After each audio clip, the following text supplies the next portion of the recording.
I only date people much younger than me. That's what a guy friend told me. I thought he was crazy. What could they have in common? He told me it's because someone just beginning their adult life isn't normally broken, and two broken people usually don't work out. Welcome to Ghosted and Toasted. I'm Jennifer, and today I want to talk about something that I don't think gets discussed enough. Not everyone enters the dating world as a blank slate. Some people are getting divorced after 20 years of marriage. Some lost the love of their life. Some were cheated on. Some survived abuse. Some spent years rebuilding themselves before they had the courage to download a dating app again. By the time we meet each other, a lot of us are carrying invisible scars. And here's the problem. Instead of helping each other heal, sometimes it feels like we're competing to see who can damage the other person first. Ghosting, breadcrumbing, love bombing, lying, keeping someone around as a backup plan, disappearing without explanation, stringing someone along because you're lonely. We throw these things around like they're just part of modern dating. But every one of those actions land on a real person. You never really know what someone had to overcome just to trust you. Imagine someone who spent years convincing themselves that maybe love still exists. Maybe this time will be different. Maybe this person is genuine. Then one day, nothing. No text, no explanation,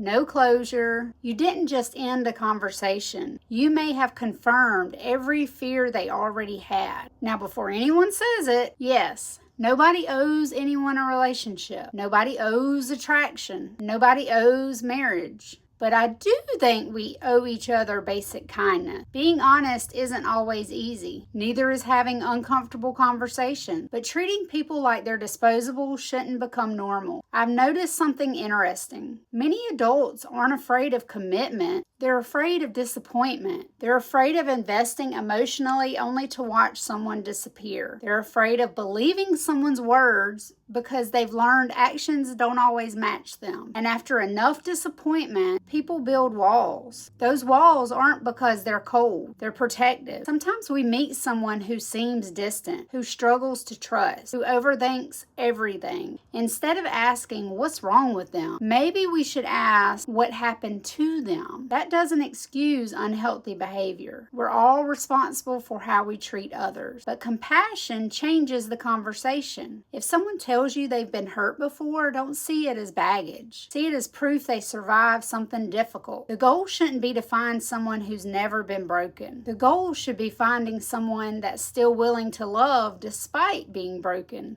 That takes courage. And here's something else. If you're not emotionally available, if you're still in love with your ex, if you're only looking for attention, if you're bored, if you're planning to disappear the second things get serious, please don't involve someone who's genuinely looking for a relationship. There is nothing wrong with casual dating, as long as everyone knows that's what it is. Honesty gives people the chance to make informed decisions. Deception steals that choice. One conversation, one lie, one disappearing act.